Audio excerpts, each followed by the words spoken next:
All right. Hello, hello. Hello, Twitch. Hello, YouTube. How are we doing today? I hope we are doing very well. We're going to have some fun today. I am Jimmy of Veteran Audio, and we're going to be live streaming some voiceover auditions, as well as some audiobook auditions, if we've got any available over on ACX. And then we're going to be doing some real-life audiobook work. Actually reading stuff that we have been hired to do, so we're making money on this channel. God willing, we are. But no, we're here to have some fun. We're going to be doing some auditions over on Voice123, as well as on voices.com. And we'll just sort of, we'll go from there. We'll see what we get. Feel free to chat, say hello, ask questions, ask why I've got a silly wire hanging down right in front of my face, ask about microphones, your interface. I love gear chat. I will talk about microphones until the stream is over, if anyone's interested in that. But otherwise, we're going to be actually doing some real work, and hopefully, we'll see what happens. Let's see how we go. But we're going to go ahead and jump into it. Here we see we've got. I am working in Pro Tools. Whatever DAW, digital audio workstation, that you've got is certainly going to be adequate for voiceover work. You do not need Pro Tools. In fact, I recommend against getting into the Pro Tools universe. If you don't have good reason to be in Pro Tools, there's no reason to be in Pro Tools. I've got Pro Tools because I've been doing music production for 20 years, and that's sort of the industry standard. But let's jump over into this window, the more important window, and this is voices.com. It is a pay-to-play voiceover audition website. So between Voices and Voice123, that is one of those two together are one of the sources of voiceover work that you can consider in your sort of mix of where your work is coming from. They should not be the entirety of your mix, because they can make changes to how they work, and what you might find is working great for you. You might wake up in the morning one day and find out it's not working great for you because they changed the algorithm, or they changed the terms of service, or whatever. That's a lot of eggs to put in one basket. But let's take a look at this first job. Self-Reliance by Emerson. Interesting that they're like commissioning a read of this. I read the other day this is the script. So this is a curious job. It's a bit over an hour. This is all right. And the budget for something like this is actually an appropriate budget. This will be a public domain work. I'm very curious why someone would be commissioning. There's probably 24 versions of Self-Reliance available on various audiobook platforms. So it's kind of curious. I don't know. I'm getting a little bit of a spidey sense tingling of like, okay, if you actually do get hired for this, are they actually just scraping your voice for AI? I don't know. But it's such a short sample script for audiobooks. For voiceover, the sort of the standard that a lot of folks adhere to is 50 to 60 seconds for a voiceover audition, meaning like, your commercial, even a little bit into e-learning and stuff, even though that can get to be pretty long form. But for audiobooks, things that are genuinely super long form, the standard there is 3 to 5 minutes for an audition. So the fact that they've given us a very, very short script for something that is a very long project, over an hour, is a little bit curious. But we're going to go ahead, just for the sake of getting ourselves into the groove here today, we're going to go ahead and do this one. All right. We are punch and roll narrating because we're professionals, damn it. So you'll see that process. If you don't know what punch and roll is, I can do like a mini walkthrough, but otherwise we're just going to charge ahead here. Maybe. Oh, is Pro Tools doing the thing where it forgot how to do hotkeys? It is. We got to relaunch Pro Tools. Welcome to the joy of Pro Tools. I didn't make any changes, so there's no need to change to save or anything. The wonderful joy of Pro Tools. And no, we're not going to play video games right now. This is not that kind of stream. I'm showing off my my true delinquency of like, all right, is this guy a professional voice actor, or is he just playing at it while he plays video games?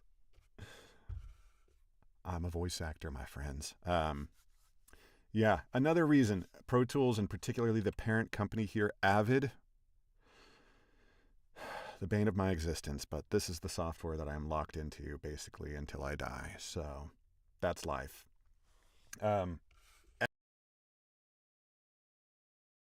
Like Audacity, I know a lot of people out there in the VO world are into like Reaper, Twisted Wave, and Studio One. I know are super, super popular. And if those are working for you, absolutely. If they're not working for you, maybe you just need to spend a little bit of extra time on your just like getting your hotkeys in order. Hotkeys are the way that you can fly through anything. So maybe check that out. We got a ding somewhere. Oh, I think it's a Facebook ding. Howdy to any Facebook folks that come over here. The Facebook groups for audiobook narration, man, what a community. Really love those folks. They helped me so much on my journey for audiobook narration. I've been doing it for a few years now, and they sort of helped me along the road from absolute zero to where I am now, where audiobook narration is a significant portion of my income, and it pays the bills. So love those folks out there. The folks who put together and maintain Narrator's Roadmap, just couldn't do it without those resources. So amazingly helpful. But let's see real quick. Test. There we go. Pro Tools is working again. So let's jump right into this script. I read the other day some verses written by an eminent painter, which were original and not conventional. Always the soul hears an admonition in such lines, let the subject be what it may. The sentiment they instill is of more value than any thought they may contain. Okay.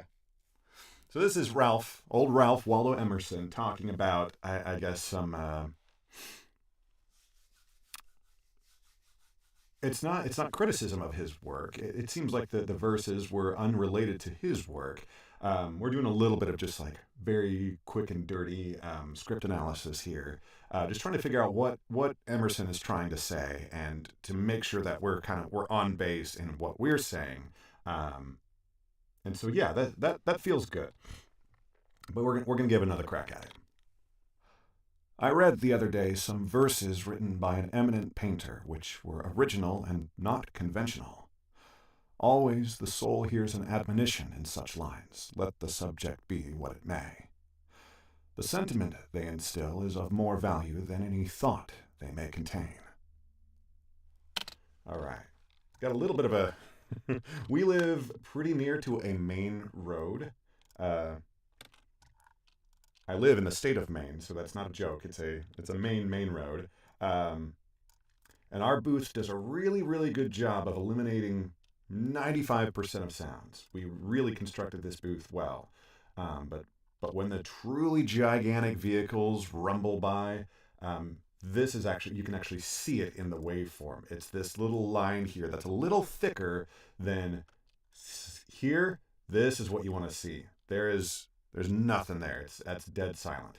But this little bit of rumbly, that's not what we want to see. So we are going to re-record this last line just because it's such a short audition. And so why not? We want to be professionals here. Let the subject be what it may. The sentiment they instill is of more value than any thought they may contain. Good. And we can see the difference in the waveform there, that this one does not have any of that rumbly truck noise there. So this little bit here, this blue bit here, that is room tone. I don't know if you can see it. It's written pretty small here, but the text up here at the top of this clip shows that this is room tone. You never want to be pasting in pure digital silence, or like having these gaps. That is pure digital silence. You do not want that, because our ear brains can detect that unnatural digital silence, and our brains, like, the initial thing is to think like, is my phone messed up? Is my computer messed up? Like, the audio totally dropped out, versus hearing just that faint, very quiet, but still important room tone is there. All right. That little window that just popped up there, that is our crossfades. And now we've got our delay because we turned on RX. We'll talk about that. Self-reliance. Can we type? There we go. Go. So RX, Isotope RX, is the noise reduction suite that is an absolute godsend. If you are doing, let's double check that this is old information. I'm over 30. Sure, whatever. This all looks good. Let's select that file. The RX series from Isotope. If you're doing voiceover and particularly audiobooks, that will absolutely save you hours and hours of headaches trying to edit out little mouth noises, pops and clicks and all those things. Just spend the money. That is part of, you're running a business doing this. RX should be considered as essential a piece of gear as your microphone. It is that important to the job here. We're going to give ourselves some room here by clearing out all of these old takes, hide and make inactive. And then we'll go ahead and give ourselves more tracks to work with in the future by simply duplicating the last one. There we go. So those will eventually be full of auditions. And right now we're working on this one. Here we go. So that iZotope RX, the reason you heard a delay introduced to my voice is that RX is very processor intensive. So if you have it to where you're live monitoring it, chances are, unless you're working on like a a supercomputer, you're going to hear like an audible latency, a delay there. And so it's very much typical. What you're going to want to do is to not just bypass, but make that plugin inactive when you're not using it. Some DAWs may not distinguish between the two, but in Pro Tools there is a difference between making a plugin inactive versus simply bypassing. If you bypass a plugin, Pro Tools is still doing all the work as though you're still hearing it, and that is so that if you unbypass it, there's no delay of activating the plugin, and that is a really useful feature to have when you are A/B testing something. Sometimes you don't want there to be any delay. You want to hear exactly what the difference is between bypassed and not bypassed. But in this case, we want to get back that processing power that RX really does take up. So instead of bypassing it in Pro Tools, we make it inactive, and that saves some processing power for us. We just built this PC maybe 2 or 3 weeks ago. It is a brand new, like as top of the line as I can afford. It's a pretty sweet PC, but even so, RX causes that much delay. So keep that in mind here. We are in this next audition. We are only a 90% voice match, but we're not too late. Only 34 responses ahead of us. Decent budget for a relatively short bit of copy here. Non-broadcast in perpetuity. That's a very typical thing that you'll see. Online, only 1 year. It's actually kind of surprising, but I guess that's only the paid portion. But let's take a look here. Role announcer. That's why we're only 90%. Announcer is usually in modern voiceover, the meta of modern voiceover is usually this role is going to be like real person. That's the most common one you'll see. So they don't mean announcer. They absolutely do not mean announcer, because the announcer read is the old school radio thing. So a true announcer read on this would be, "At Bingham Healthcare, we're committed to elevating your health." No way in hell that a healthcare firm actually wants that read. There's absolutely no way in hell. Man, if I was born in 1950, can you imagine how much I would have booked?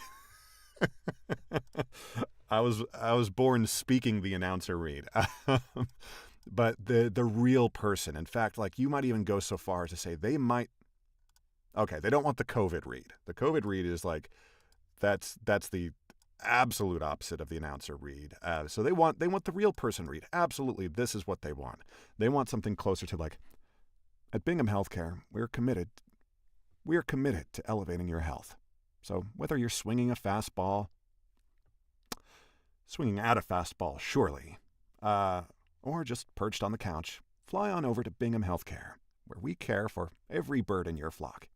I'm sure there's some cutesy thing, video that will make that every bird in your flock thing make sense. You got to imagine what's going on in the video to help inform your read.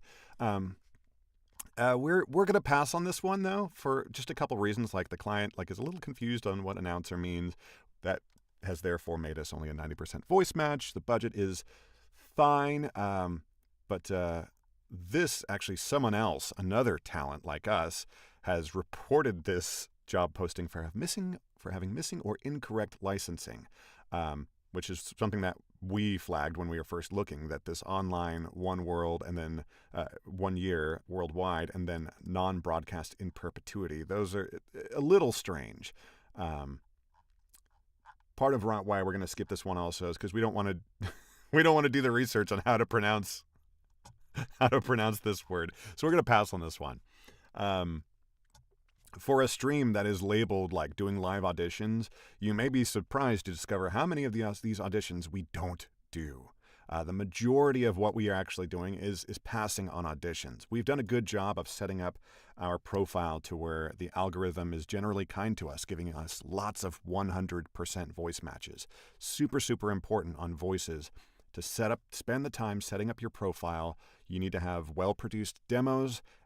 hopefully that are split out into individual spots rather than just one demo with, however many spots on it. You want to have them split out so that you have more opportunities to tag things with metadata that will help get you more 100% voice match jobs here.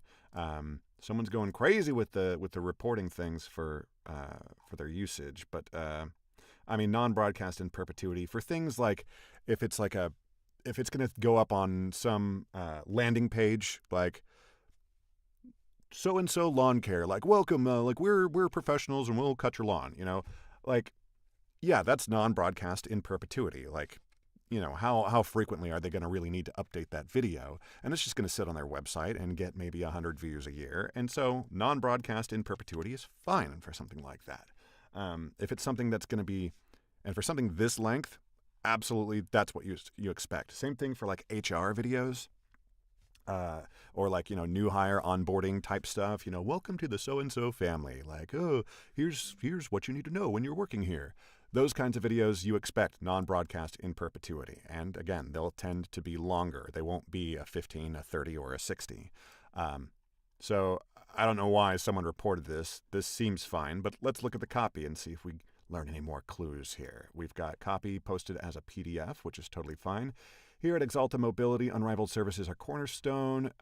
So this feels very much like something that's going to live on a web page on the Axalta website. In fact, brand pillar. Like these are totally. This is like an our core values and a mission statement type video. So I disagree with whatever talent reported this for having incorrect or incomplete licensing information. This is absolutely what this is about. So this is a very straightforward type of job, and we've got a reference file. So we're actually going to look at this reference file. We love to see reference files, so let's take a look. If we can do it. Maybe? Hello? Hello? Okay.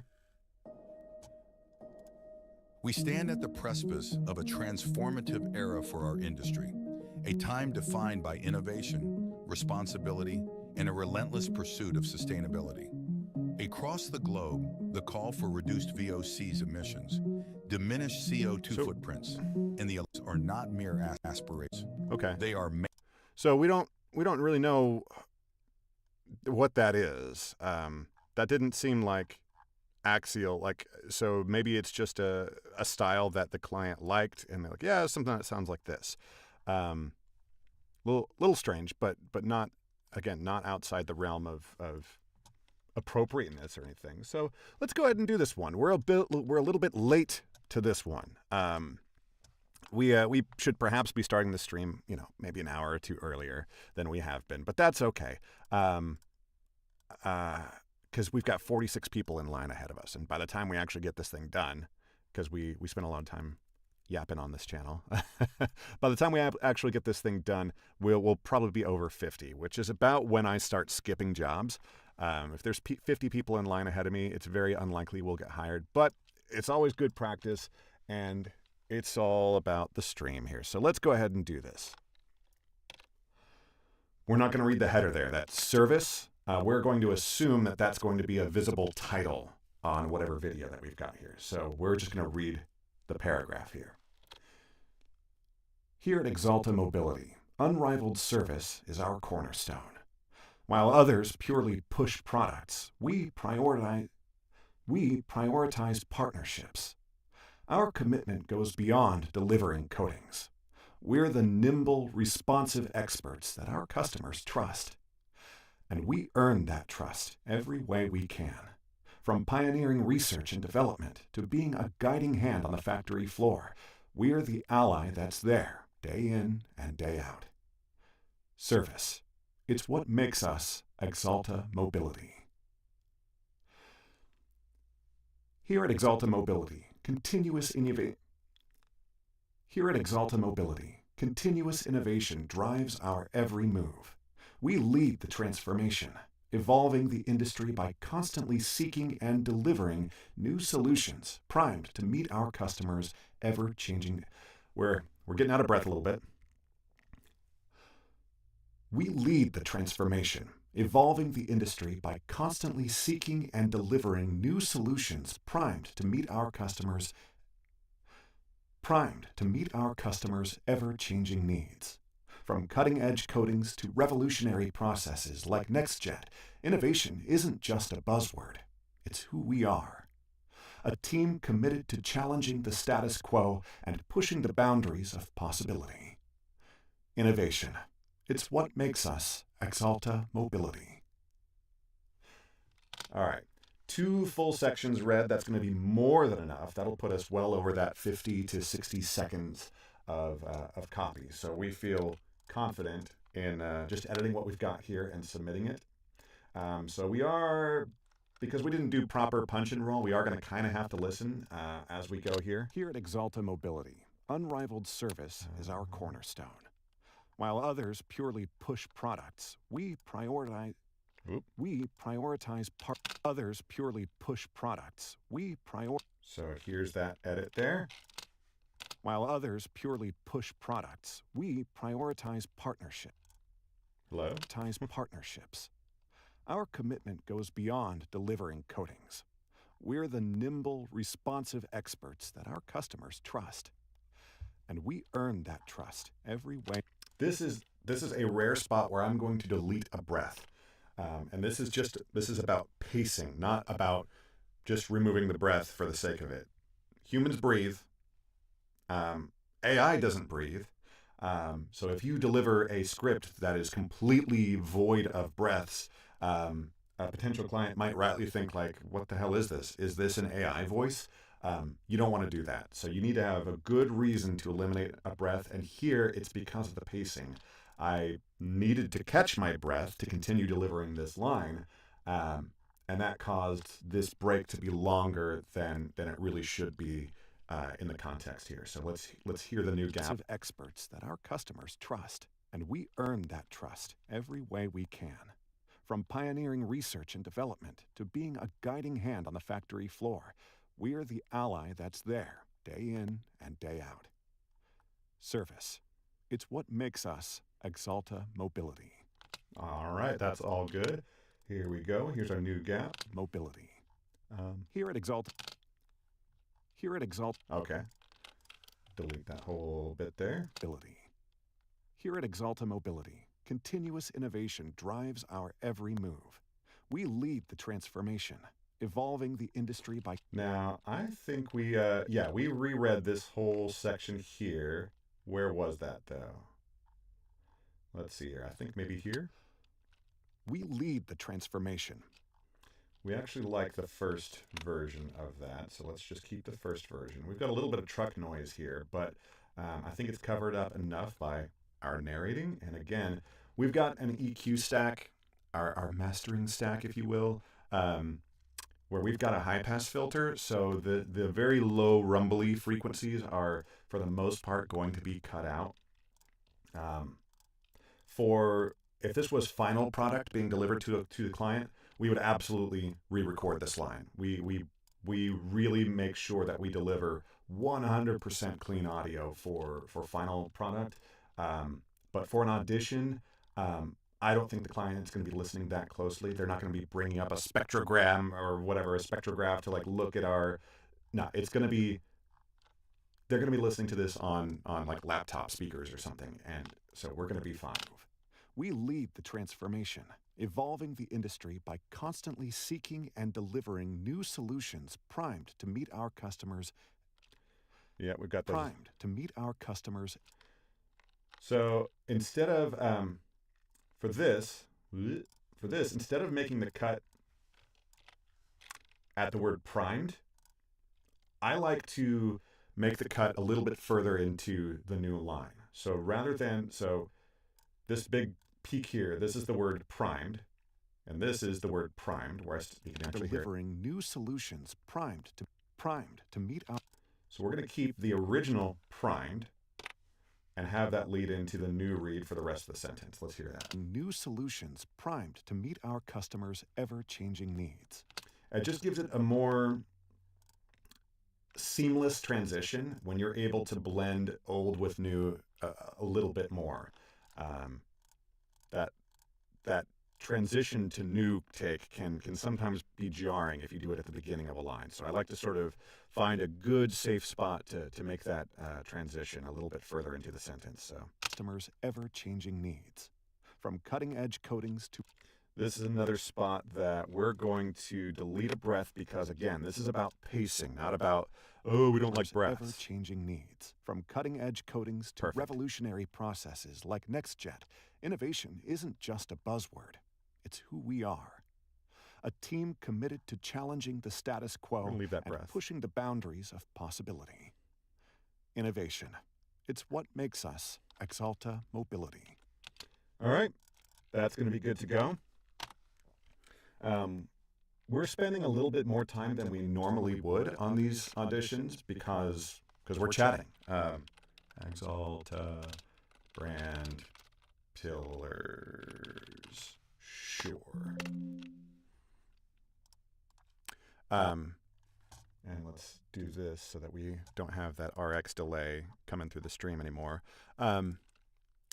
Generally speaking, I am super quick on the edit in particular, but also the way I voice. Like, you got to be quick if you want to be successful, particularly on voices.com more than any other platform. Voices, you got to be quick. You need to be at your computer, like in your booth, ready to hit record, because when that email comes in, there are dozens and dozens of other very talented voice actors out there who are doing the same thing. They're in their booth, they're working, they're putting in the hours, and as soon as they get that email ding, like here, I've got an audible reminder when an email comes in, and I've got a visual one up here in my browser. If you're interested, if you're on Chrome and you want to check this out, I'm not like sponsored. There's no payment here. But I use what is this called? Checker Plus for Gmail. It's Checker Plus, but I don't think I paid for it. But it's a little plugin that just, it pulls your Gmail account, and when a new email comes in, you get an audible ding, and you can see you just got this big red notification up here at the top that you've got an email. So when I see that, if I just, because at this point the email ding is kind of like background noise, like I don't really even notice it anymore.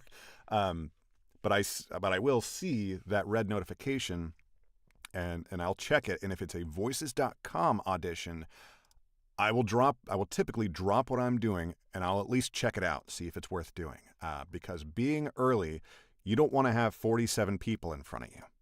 You want to be in the first 10. And to do that, not only do you have to be here in the booth ready to go, but you need to have some cold read skills. You can't do 5 minutes of script analysis. You need to be able to read that script damn near cold, and you need to be really good with your editing process. I see these people, I don't know what the situation is where people are bouncing things out of their DAW and then into RX and then back into their DAW to where they've got like 3 stages of export. Like, God bless you if you're making that work, but that seems miserable to me. I've got a DAW where RX lives inside the DAW. It is a plug-in. It is plugged into my DAW, and I don't have to go anywhere else outside of Pro Tools. I believe most of the modern DAWs, so your Reaper, Studio One, Twisted Wave, I'm pretty sure all of those support plugins that sort of live within the program to where you don't have to do that multi-stages of rendering or bouncing or exporting. You just turn it on, and it just applies where it is. So highly recommend you figure out your workflow, because getting the edit and the export done so that you can quickly submit is absolutely key to your success on voices.com. Voice123, because of the way their algorithm works and the distribution of audition casting calls comes out, being fast isn't as important. What's important on Voice123 is your position in the algorithm. That is the number one thing that determines how early you're able to get in on a job. But let's move on and finish out our voices.com queue here.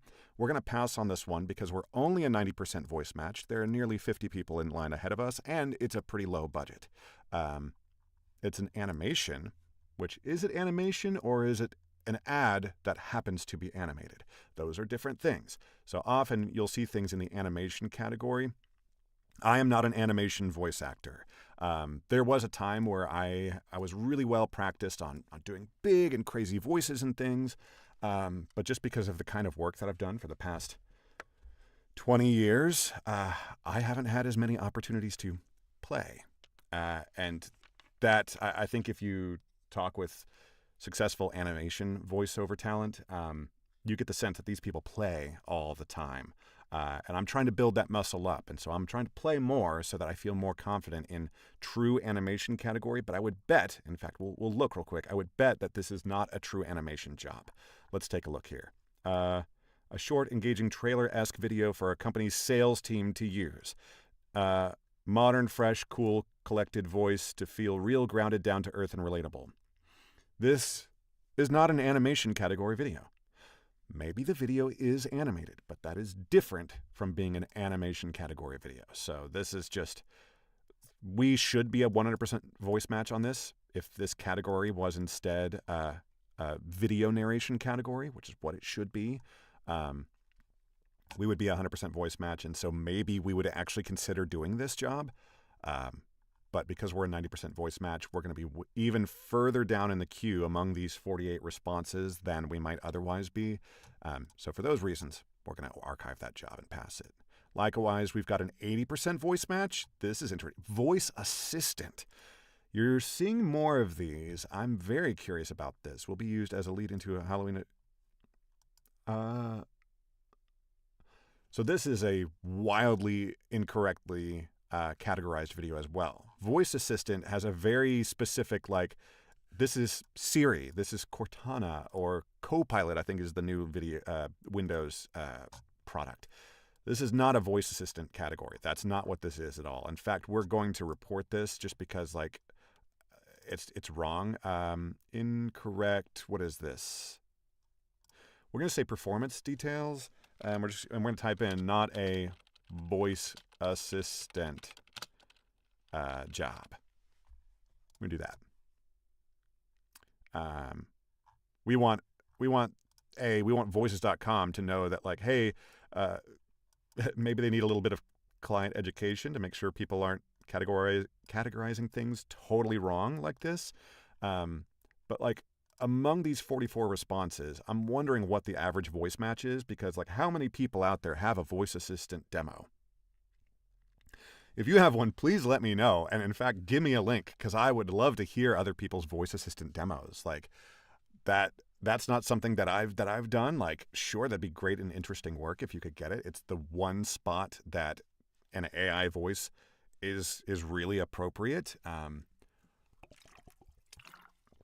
So yeah, I find that very interesting, but that's obviously not what this is. And so hopefully this little banner being at the top, when future talent click this, will make them go like, oh, wait a minute, what the hell is this? But we're going to move on. We've got 100% voice match. There are 50 people in line ahead of us. Decent budget for a project that's nearly 5 minutes in length. But that's all right. Looking for a Chicago accent.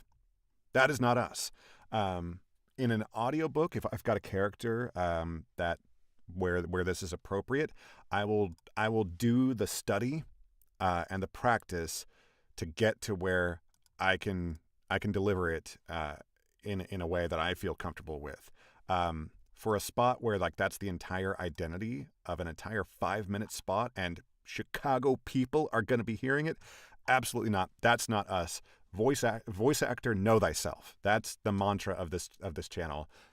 That's not us. So we're going to skip that one. Likewise, we're going to skip this one because we're only a 90% voice match, and there are 84 people in line ahead of us. Like, yeah, this is a decent budget. We would love to get that, but we're not even. No one's going to hear our audition. So we are going to skip this. Sorry. So yeah, we archive it. And now we are done with our queue on voices.com. We're going to keep the tab open because whenever those emails come in, we want to be able to just control tab over to this window, refresh it, and jump right in. We don't want to have to like log in again. Voices.com is really bad about remembering your logged in status. I check the remember me box every time and it never remembers me. All right, Voice123. Let's reload the page. Let's see here. Medical video, 20 out of 50 proposals.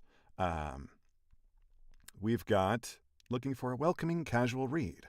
Great. Let's take a look at the document here. Ooh. We got sometimes the old beard and mustache can be a little obnoxious. It might be time to have a bit of a trim here. Beringer, Ingelheim, Animal Health. Okay. Voiceover. Beringer Ingelheim Animal Health is a research-driven company committed to... Okay, great. Oh, we're helping the gatos. That's very nice. I've got 4 cats in the house. 4 cats right now. The number changes depending on what the foster situation is. But right now it's 4. So we love cats. So we're going to read this spot because we love cats. So here we go. And are we trying to encourage people to get their pets vaccinated or vaccines, rabies video, or is this like a new whatever? It's a good spot. We're just gonna read it. We are gonna be surprised during our cold read. Being surprised is great. You only have one chance to get that. Beringer Ingelheim Animal Health is a research-driven company committed to improving feline lives through the use of proven technology that helps protect cats from a range of dangerous and deadly diseases. Among these is a vaccine technology which has demonstrated proven efficacy. Among these is a vaccine technology which has demonstrated proven efficacy and safety, the viral vector technology. It is based... We're going to contract that. This is one of those spots where I'm going to make an alteration to the copy because they specifically asked for relatable, conversational, all those buzzwords that we love. In conversation, we don't say it is based on yada yada. We say it's. So we are going to make this it is into a contraction. Just these small little decisions that you can make as a voice talent can make a huge difference in the overall impact of your script. So we're going to do that. The viral vector technology. It's based on the ability to isolate and splice genetic material from the disease-causing organism for incorporation within a vector virus. One of the most interesting viral vectors used in animal health is the canarypox virus. But what exactly is the canarypox virus? And we're going to leave that there and assume we should be above our 50 to 60 seconds. Hold on, we've got a sneeze coming out. I'm going to mute the mic. And we're back. All right, I'm glad I set up that mute button. Would have blown everybody's ears out. All right. Beringer Ingelheim Animal Health is dangerous and deadly diseases. Among these is a vaccine. Okay. Here is a case where, because of the unfortunate way I did the pickup here, I'm basically going to have to eliminate the breath. Trying to make this cut here is very likely not going to sound right. The breath from the original take, it's not going to match up perfectly with the voice of the new take, but we'll hear. Let's take a look. Dangerous and deadly diseases. Among these is a vaccine technology which has demonstrated proven efficacy and safety, the viral vector technology. It's based on the ability to isolate and splice genetic material from the disease-causing organism for incorporation from the disease-causing organism for incorporation within a vector virus. One of the most Need a little bit more of a gap here. I was just getting a little aggressive with cutting out little mouth noises, but then I made the gap too short. Within a vector virus. One of the most interesting viral vectors used in animal health is the canary pox virus. But what exactly is the canary pox virus? There we are. We apply our crossfades, we turn on RX, and now we've got that delay. We're calling this PureVax rabies. Okay. And we'll match their capitalization. Why not? PureVax rabies. Cool. Close that out. Accept the invite. Mute that. Come back over here. There it is. PureVax rabies. We've got a bunch of text here, which applied to a client that we responded to yesterday, but does not apply to this client. They would be very confused why I'm talking about Japan. So there's our new text. On voices.com, you can have saved template responses, and it's very, very useful to have those. On Voice123, there isn't that option. So what you can do instead is keep like a text document on your desktop with different responses. So maybe have one that's sort of a generic catch-all response, which is, this is my generic catch-all response that I will occasionally do little micro edits to, depending on the client. And then you can have a response for if an audiobook project gets posted here.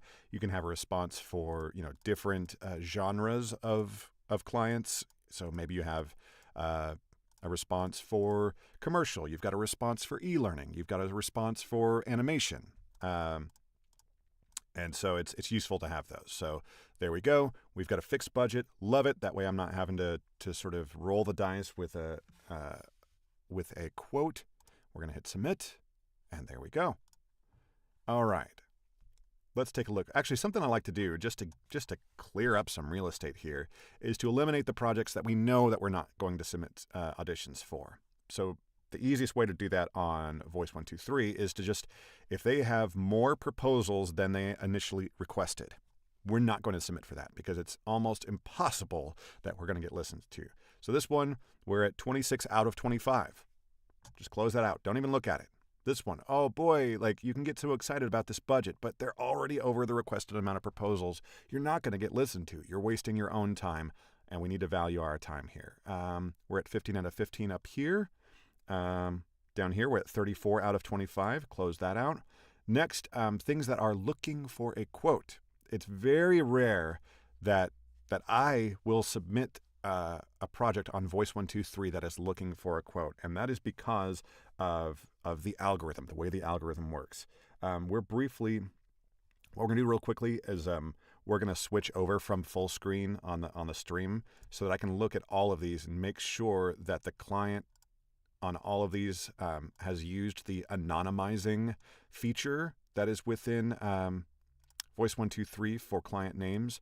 Okay, every one of these clients has used the anonymizing feature. So we just looked at them all real quick. Because sometimes if a client doesn't check that box, the client's first and last name, and sometimes the little profile picture is there. And we had some discussions with our friends at Voice123, and they asked that on the stream that we find some way to obscure those names. So we checked, none of those names are shown, so we don't have to worry about trying to come up with a creative way to obscure those names. So let's look at this looking for a quote audition real quick to see if we can eliminate it. The reason why I usually don't do the quote ones is because imagine, so the way the Voice123 algorithm works is that if a client doesn't hear your audition, then that has no effect on the algorithm whatsoever. If a client hears your audition, but they do not like it or hire you, then that hurts you in the algorithm. And you live and die by the algorithm on Voice123. That is the number one thing that dictates whether you're going to see long-term success. You have to play the algorithm. So now, So we know that we need to get likes on our auditions, which means we need to be very choosy about which auditions we submit for. We need to make sure that we're a good fit, that we are confident that if the client hears our voice, that we're within the realm of hireability. Now imagine this client says looking for a quote. Maybe this client has a big budget and they know what the fair market value is for this kind of thing, but they're looking for quotes. And so maybe if you quote the fair market value, maybe you get liked and maybe you get booked. But imagine this client just hasn't had, quite the level of education or experience that they would need to know what a fair market value is for the job that they're posting. So now imagine that you submit your audition and it's great. The client loves it. They would like your audition and they would hire you on the spot. Oh, but then they see your quote and it's just $50 too high, but that's too high. They don't want to take it to their boss or to their client if it's a production company. They don't want to take it further on down the line because they don't want to get in trouble for bringing a short list to them that includes quotes that are too high. So they're just not going to like you to shortlist you.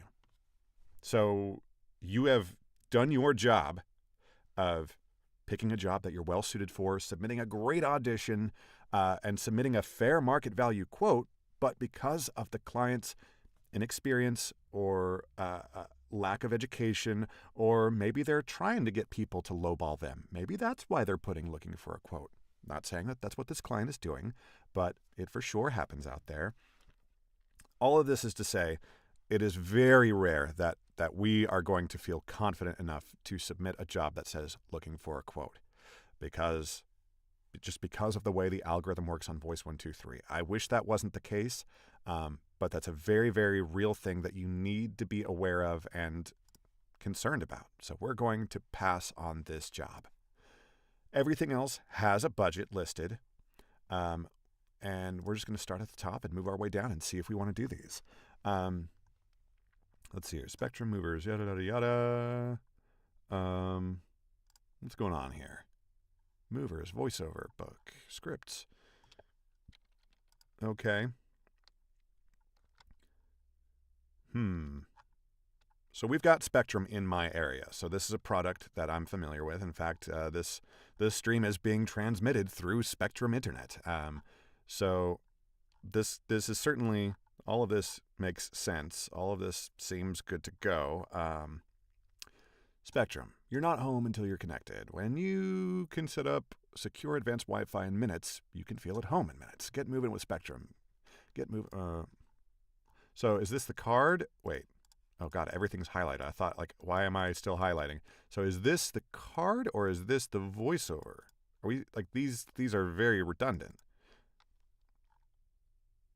Yeah, I think that this is the voiceover. Yeah, because we can see it on the card here. That's the title. This is the voiceover. Huh. Interesting. Kind of strange, but that's okay. This is like a full slide deck that whatever this production company is, that's what they're submitting to their client for approval and for notes and things. So this seems interesting. This seems like potentially worth doing. Something that used to make me automatically not do a project, but because I got an update from our friends at Voice123, I do these projects. If a client, look at this, 53% of proposals reviewed. That's kind of upsetting. What are you doing? Maybe they're really decisive, and maybe within the first few proposals, they know, that's it, that's the voice. Let's hire them right now. That's great.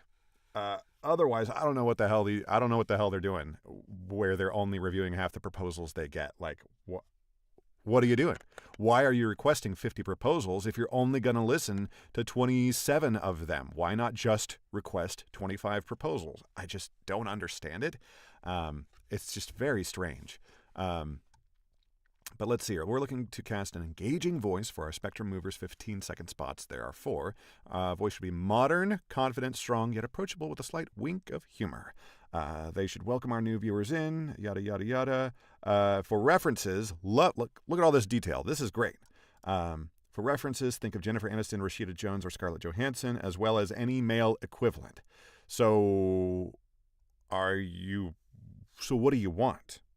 Do you want male or female talent? All of the references that you've listed are female, and then you just say, or male equivalent. Like, what is the male equivalent to Jennifer Aniston? What is that? Is it, what's his name?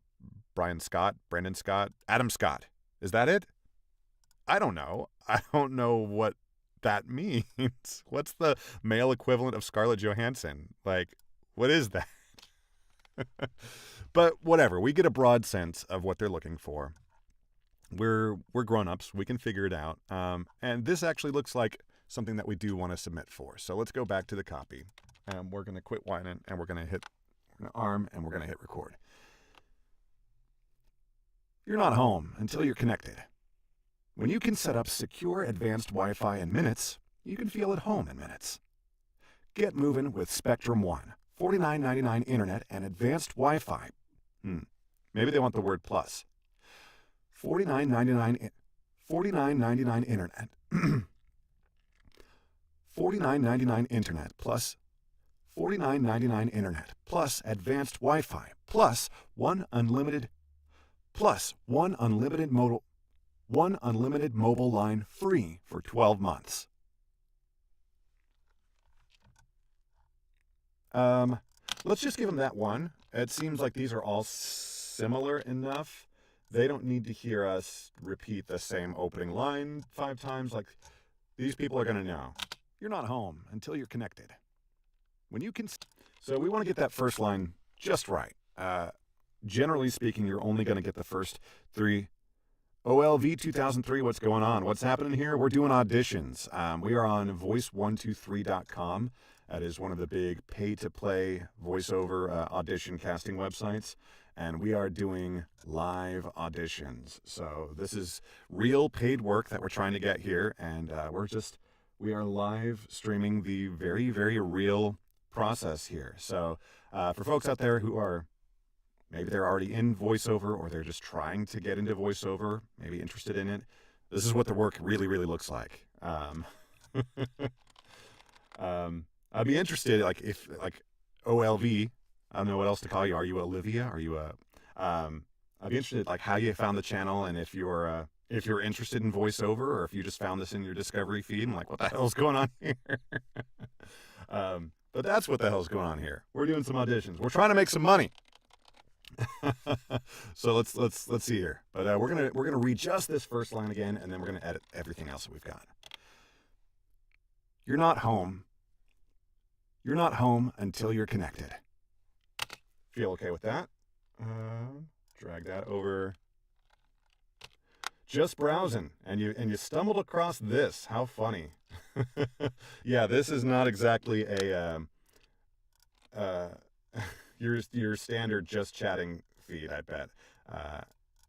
Maybe later we'll play some Lethal Company. No, we won't. Until you're connected. Get moving with. We're going to delete that there. And ATC's. Oh, that's nice. Yeah, the nice voice comments. Those always feel good. And in voiceover, having a nice voice, it actually doesn't matter. It's just, do you have the right voice for the client? So we're hoping. We want to be good at our jobs, but then we also want to just everything else from there is luck. If you are just good at your job, which we hope we are, everything else is about, is the voice that you've delivered, is that what the client had in their head? And if it is, you get hired. And if it's not, you move on to the next one. But I'd be interested to see how many people make the jump from live streaming, whether it's gaming or similar content like that, into doing voiceover, because you start to develop a lot of the skills, especially if you're putting in all the work of, clipping stuff and maybe doing full-on YouTube video productions out of your live streams. You're a hobby pilot. Oh, that's cool. I'm an Air Force veteran, so cheers to all my flyers out there. But if you've got the gear, I'm just thinking, if you've got a decent microphone and headphones, and you sort of know how to work with audio and video, then making a jump into voiceover is probably not a huge leap. Very cool. That's very cool. My lady has a good collection of flight hours. She didn't finish her training, but she's a hobby flyer for sure. But we have moved into a part of the country where it's a little tougher to gain access to aircraft. We moved from Houston, Texas, all the way up into Mid-Coast, Maine. So it's a little bit of a different pace of life up here. Let's hear what we've got here. Get moving with Spectrum One. 500 hours. Internet That's and amazing. advanced Wi-Fi. Maybe they want the word plus. Yeah. Okay. Here we go. We need to make this change here, and I think we got it here. Moving with Spectrum One. $49.99 internet plus. Is that right? $49.99 internet. Okay. Let's make sure we're right here.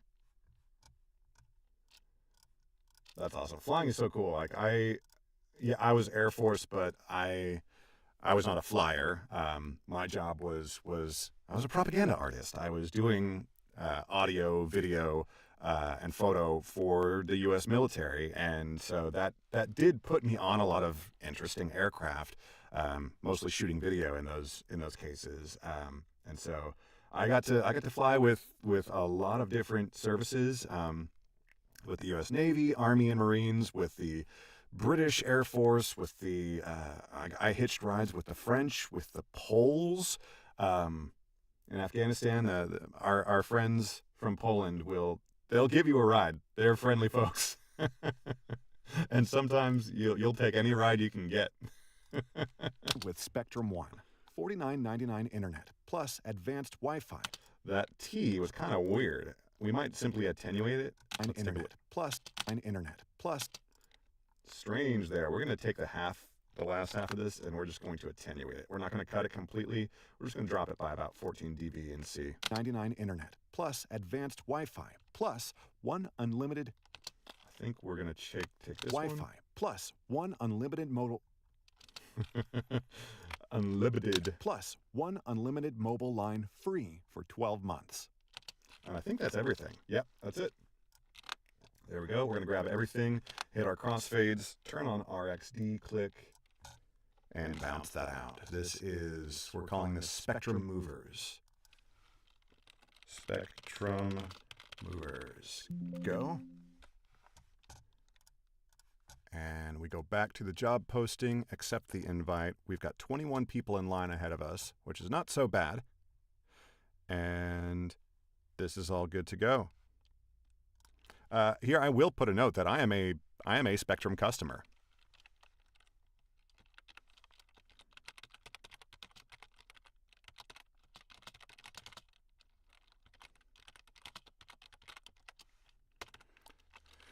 Okay, and then we'll do that. Sometimes, most of the time it's not going to make a difference when you put those little notes, but you never know. Sometimes it might. Anytime that there's a while back I read for a Texas beer company. I won't say the client, but I read for a Texas beer company, and being able to honestly say hello, I'm a native Texan and I love name of Texas beer. That was a sort of a foot in the door for the client, and I think that my love of that beer, my genuine, real, honest love of that beer, came through in my read, and those kinds of things matter. Those can make the difference in making a booking or not. So we always want to be honest and authentic. Authenticity and voiceover is the name of the game, but share some of that if you have the opportunity. It's great that on all three of these platforms that we're on today, you have the opportunity to make your note to the client, make it a little bit personal. It doesn't all have to be purely boilerplate professional. People think,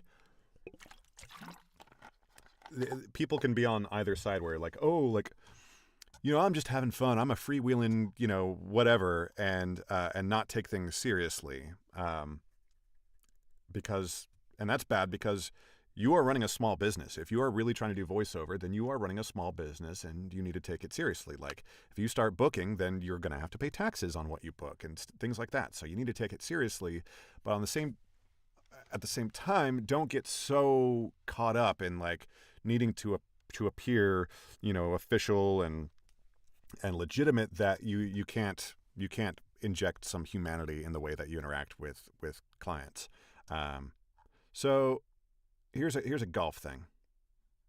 One of 18 holes that we'll need to record an interesting. Okay, so you're going to be like narrating a flyover of. So this will be like you're going to see footage of like probably a drone sort of like going over this golf course, and this will be sort of like an audio description.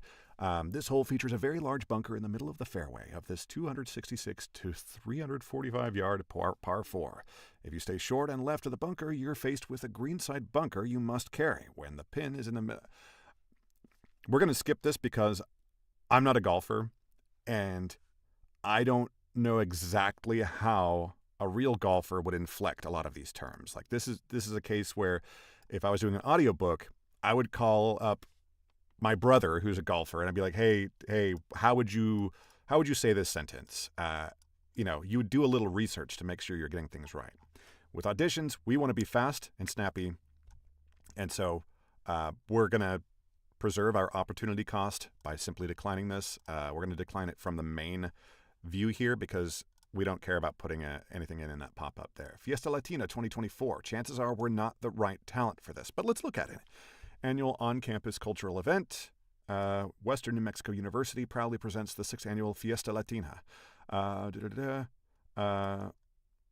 Performance of Cumbia Kings. All right, they've got some real acts. This would be super fun, and I do speak a fair amount of Spanish, so I don't think it would be inappropriate for me to do this, but I do think that authenticity in casting is important, and so I think that if I were posting this on behalf of the client, somewhere in here, I would put that I was looking for either Latin American talent, or at the very least, like a New Mexico resident, something like you. It's important, especially for things that are hyper local. The Western New Mexico University campus, like that's a very hyper local affair. It's important for those cases to make a casting decision that represents the target audience. And so again, to save ourselves our opportunity cost, we're gonna pass on this one, just to save ourselves the time there. Moving on, we've got 30-second water technology brand ad. A water filter technology, looking for very natural, not at all robotic voices. Like, okay, cool. And they even go so far as to talk about their pickups. A flat rate for pickups. That's a nice thought, but like if the pickups is like an entire rewrite, then obviously that's not a pickup. That's a totally different thing. But it's a very low budget for what's the length of this? It's only 30 seconds. We are very late to this game. 47 out of 50. Sometimes the algorithm just be like that. Really, really short. And since we discovered, thanks to messages with our friends at Voice123, since we discovered that if we don't get listened to at all, it will have no effect in the algorithm. That makes us feel a little bit more comfortable about going ahead and submitting an audition. If we were not live streaming, I probably wouldn't, because this person only listens to 72% of the auditions they get. But maybe this will be one where, the first 47 that they get, they're not quite happy with. So, and it's a very short audition, so we're going to go ahead and just knock it out real quick. Introducing the Water Droplet 500 series with an extra tall dispense height for easy access and premium temperature controls. Rapid refilling technology meets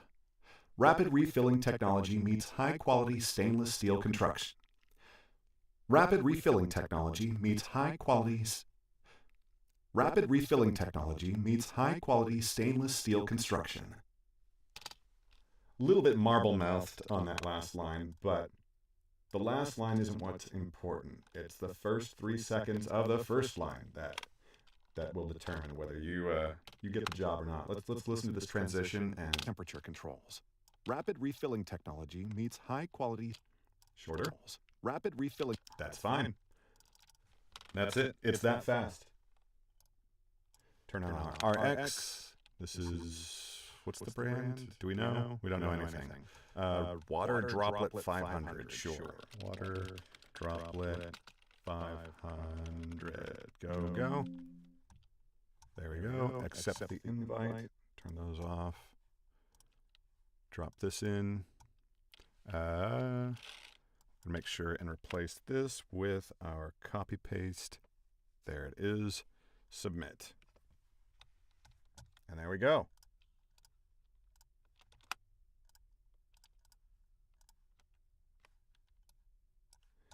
And that's good to go. Okay. Another audition done. Deep, smooth, semi-casual voice for podcast intro. Let's take a look here. They're at their max here. They're at 25 out of 25. But we would... We're just sort of seeing, like, would this be something that we would consider doing? For the deep and smooth, you'd want to get right up on the mic and sort of take advantage of that proximity effect here. Welcome to Restaurant Deal Making Exposed, the only show that equips you with everything you need to know about restaurant transactions. In this show, we tell you all about how to make the sale or purchase. I kind of disagree. I don't know. I think if I were casting for this, I don't know if deep and smooth is what you're looking for here. Like, this is podcast intro. You're trying to get people excited about what you're doing. But, they're making the creative decisions, not me. I'm just the talent. So we're gonna pass on this anyway because they're full up. They've got everything that they've wanted to get. Here we're probably gonna pass because the budget's super low. Is this a poem? This looks like a poem. Personal project. I wrote a poem for the house I am moving out of, and I'm making a video about it. Okay. It sounds like a fun, cool project, but we're going to pass on it just because the budget, and we're going to value our time a little bit more here. Let's head over to ACX. We're in audiobook territory here, and I think that this ACX portion is going to be super short because we see the last book that we submitted an audition for, or maybe the last book that we looked at anyway. Maybe we skipped it, but we've seen the library. But let's look at everything else. Problem with ACX right now is that they're making a lot of changes. They kind of always are, but they've really done some updates recently. For whatever reason, they've broken the ability for the website to remember certain filters. And the filter that they have broken, most notably for me, is the male-female filter. So we can just do this by sight, and we see that every one of these is looking for a female narrator, or we can actually bring up the gender filter here and just check male and see, there are no new jobs that apply to us in our preferred budget range. If we were happy to drop down in budget or to switch over to royalty share or something like that, maybe we'd see a bunch more projects, but for where we are in our career right now, we feel fine just in this bucket here and going, oh, well, no auditions today. Ideally, once you get, the engine of your audiobook narration career running, you should always be auditioning. Like, auditioning is always going to remain a big part of the job. But what you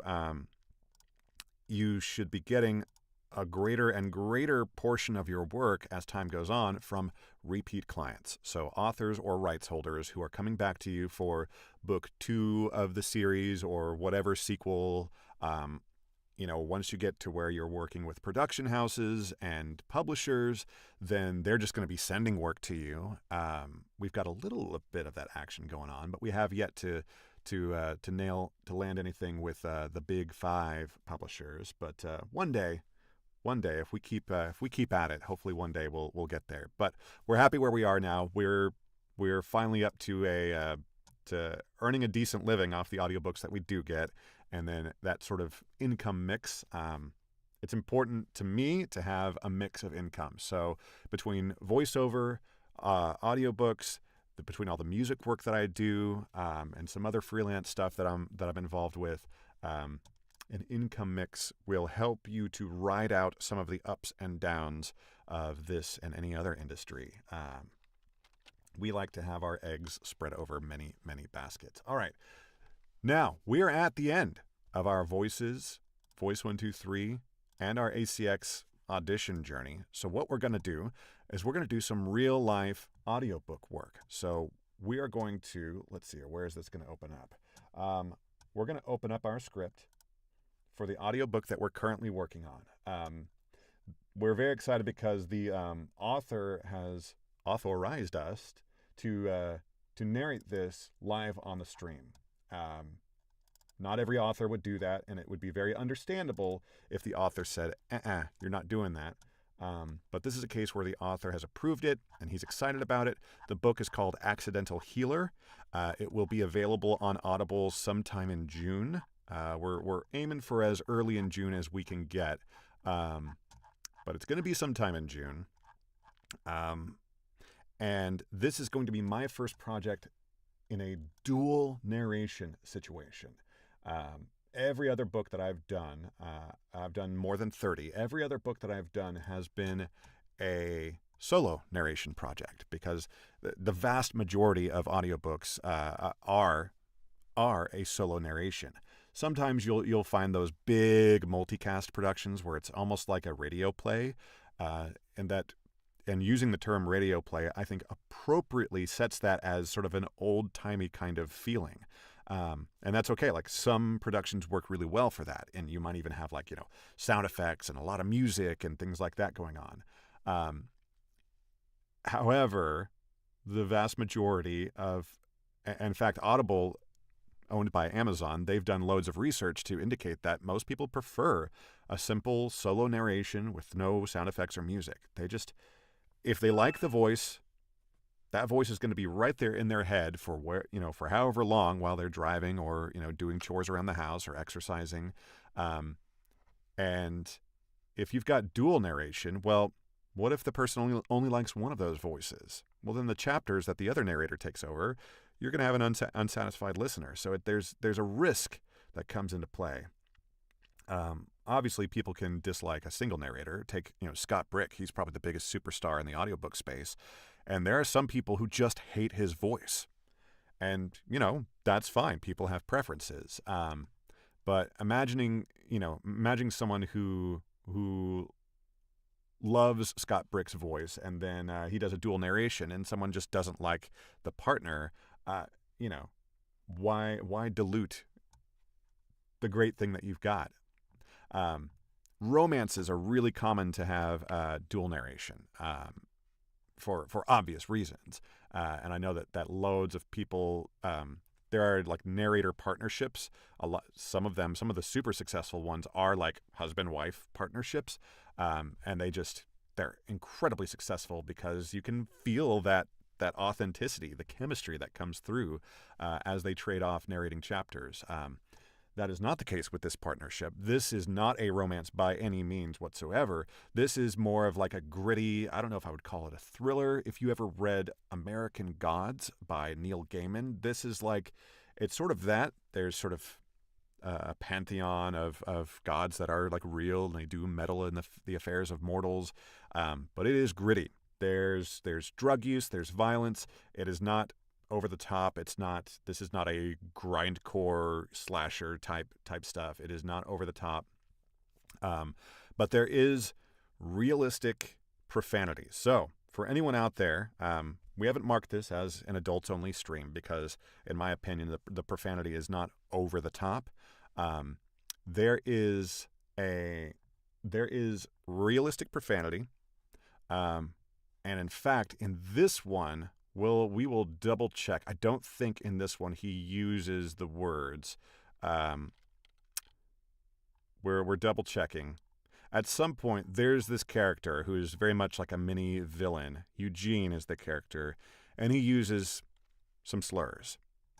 And I think the way I'm going to handle that is that when it comes time for me to narrate the sentences with those slurs, I will simply deactivate my microphone on stream. Just like that. I will deactivate the microphone on stream because obviously we absolutely do not endorse the use of these words, but this is our job. We are audiobook narrators, and this is what the author has written. And generally speaking, okay, I do see that we do have the word on the screen here. Hopefully it's small enough that it doesn't get automatically like detected and flagged. I promise YouTube, like this is all, we're nice people, and we don't, we're not endorsing, we are creating art, and sometimes art has some aspects to it that are unsavory, to say the least. So we're going to be swearing. We're going to be saying a word that we don't particularly agree with.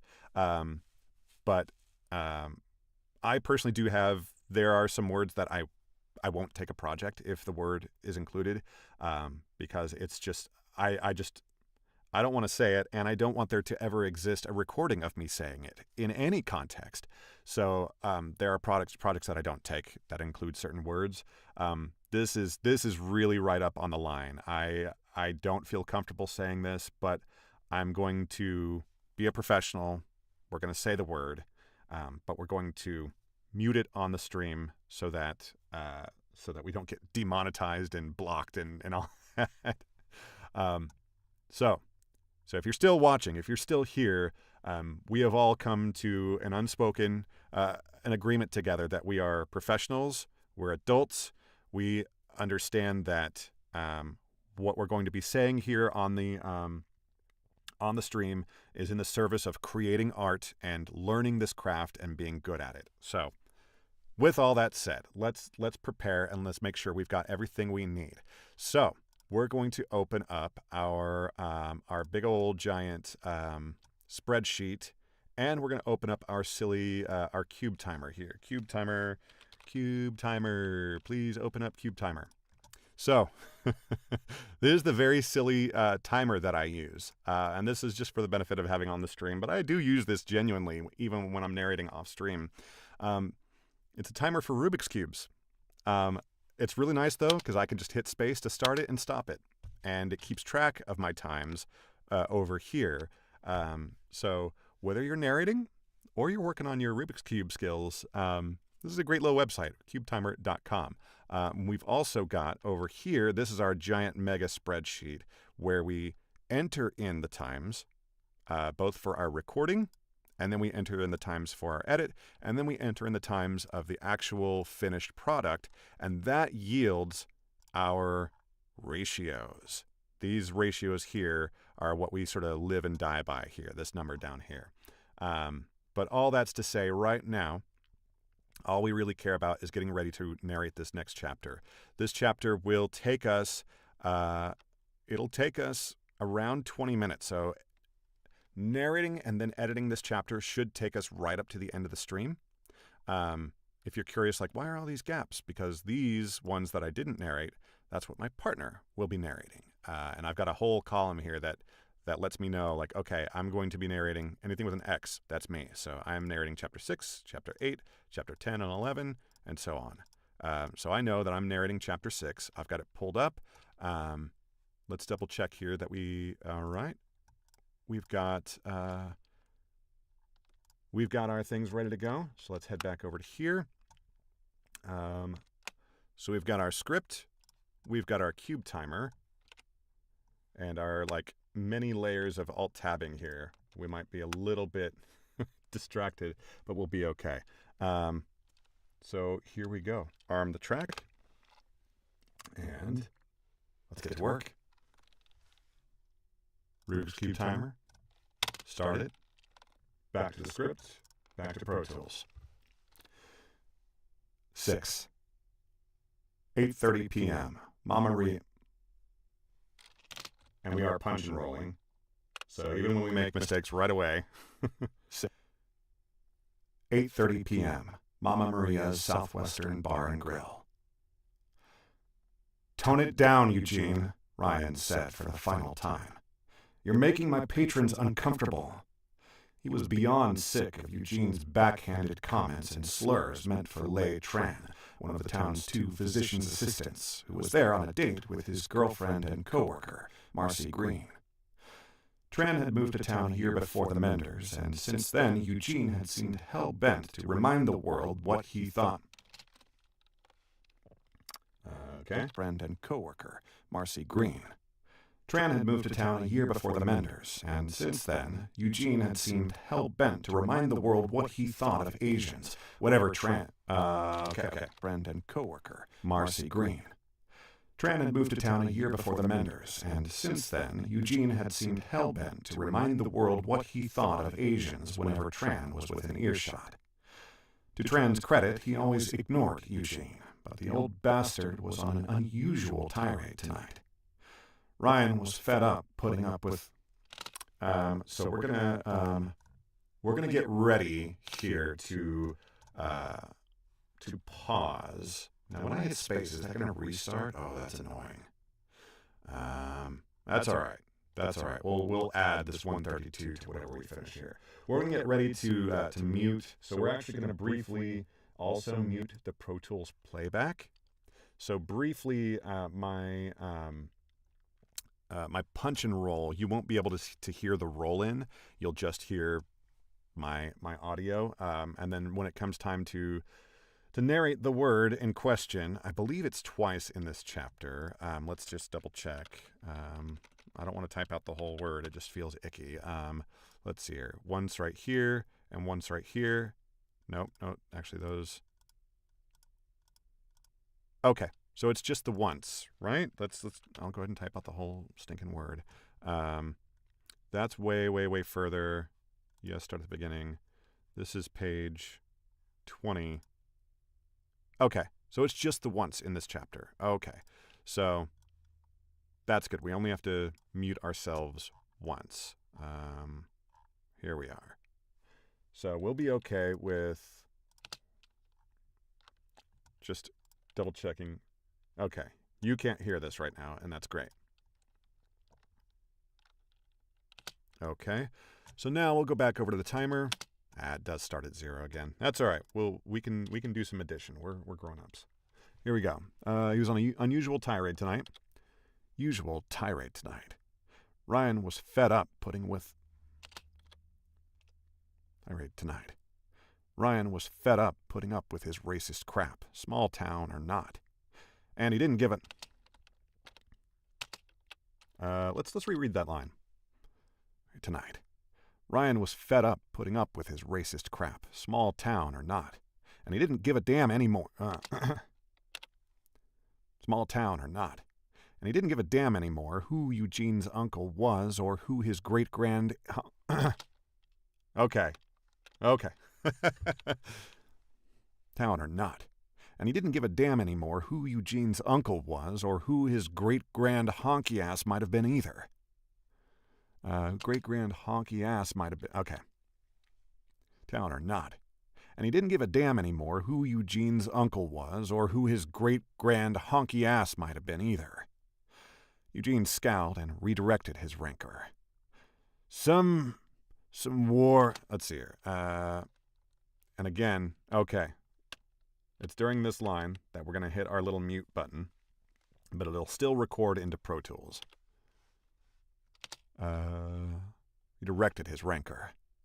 Some war... Directed his anchor. Some war hero you are, big man. You ain't seen shit like I saw in Nam. Damn. Okay. Let's see here. Not really happy. It's hard. We're trying to be professionals, but it's hard. It's hard when you genuinely loathe a word that you're saying, when you just don't feel comfortable saying it, but you have to embody the character who is meaning it when they say it. So it's, but that's we're being professionals here. So we're gonna start with this whole line again. And redirected his rancor. Some Some war hero you are, big man. You ain't seen shit like I saw in Nam. All that shit in Almat Lilkafar. Everybody with half a brain cell knows it was all fake, made for TV bullshit. I don't care what you or anyone else says. It was fake news from the deep state.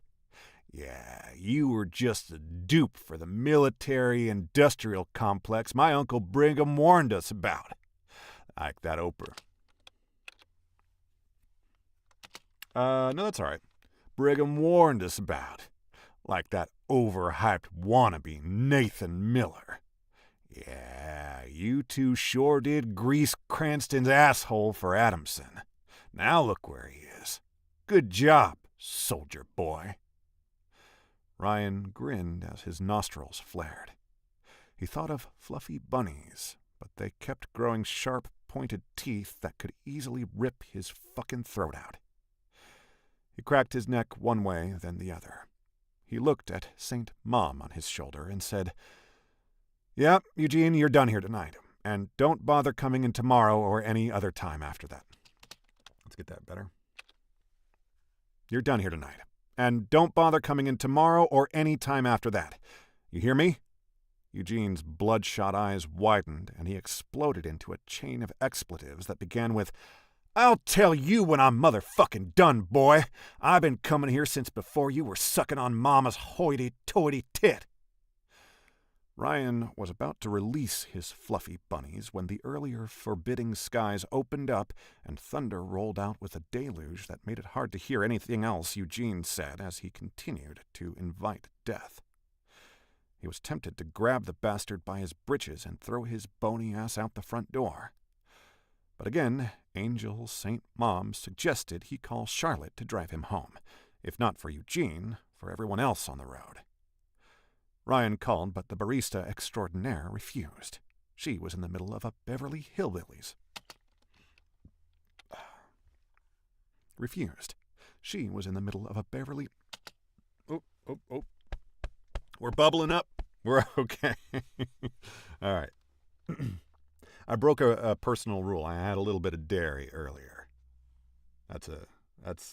You gotta, know thyself for sure. But if dairy has any kind of effect on you, then you gotta be strict. And I kind of broke my rule a little bit. Refused.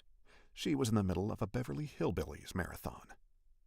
Ryan peered out the front window as unruly skies refused to behave, and ankle-deep rivulets streamed across the roadside toward Grayson's highway's 2 lanes. It was closing time, and oh, how he needed Eugene gone, or no lie, he was going to kill him.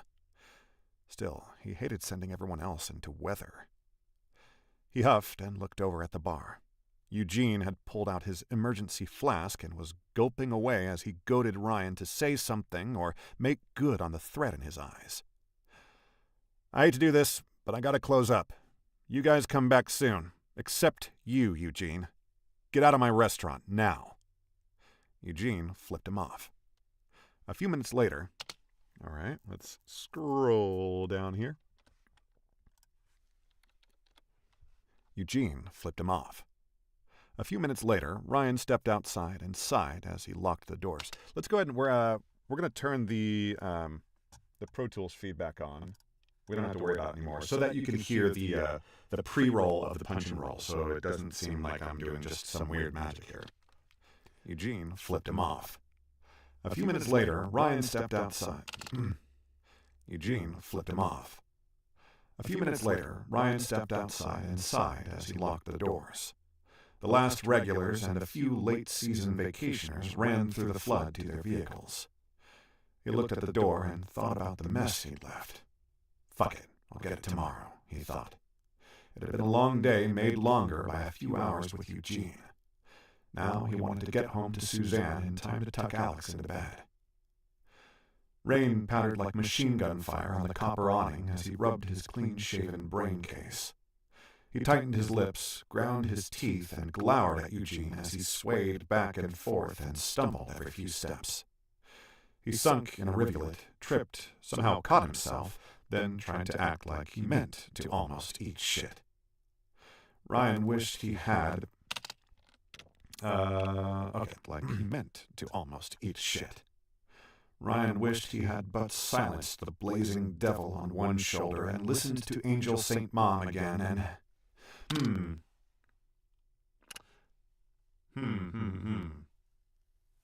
Interesting sentence construction here. I'm having had but silenced the blazing devil on one shoulder. Okay, like he meant to almost eat shit. Ryan wished he had but silenced the blazing devil on one shoulder and listened to Angel St. Mom again and hollered, "Hey, Eugene. This... Ooh, is this a typo? Wish he hadn't. Yeah, this needs to be... This is a typo here. So we're gonna briefly pause the timer. We gotta remember to add these two together. And we're going to, we're briefly going to just make this note in our Excel spreadsheet. And generally, it's a good idea to have a document set up where when you collect typos, just to send that along to the author. They will absolutely appreciate it. They're not going to be offended that you feel like you've caught a typo. But this is a spot where this really does feel incorrect. So we're just going to copy the whole paragraph, and later we'll be able to do a Control F and find that. And I'm pasting it in the chapter where it is. So I know that this sentence that I'm going to come back to, I know it's in chapter 6. So I'll be able to come back and insert that into the document that I prepare for the author that includes all the typos that I've found. And again, they will appreciate it because their books are going through multiple rounds of edits, and your eyes are just another set of eyes that, depending on when the release happens, if you're working on a new release, often you are only like the 4th or 5th person to read the book. So even though some of those other sets of eyes are paid editors who are good at their jobs and everything, they're only human, and they may miss some things. So you are just another set of eyes that can provide some very, very valuable catching of typos. So don't worry about that. We did get an email ding. Let's double check here. We're gonna read that one. It's a Voice123 invitation, so it's not super time sensitive, but we will go ahead and just take a look at it. It is new to us, and it's got 0 proposals so far. Let's see if there's a reason there are 0 proposals on it. Could be that they're looking for a quote, which makes it unlikely, but if we're going to be this early, maybe it'll be all right. It's going to play at a live event, so it's like a voice of God type thing. Authentic cowboy or movie trailer style voice with deep grit. Excited to hear you audition. All right, so here we go. So here would be, let's read a portion of this and see if it's something we're interested in. Caldwell, Idaho, 1924. Local cowboys find a way to save the Idaho National Guard Cavalry Unit by raising funds through one heck of an idea. Throwing a rodeo, bucking on wild horses, and starting a century-long tradition where the cowboys are the stars. So, we very much could have some fun with this. Maybe we will.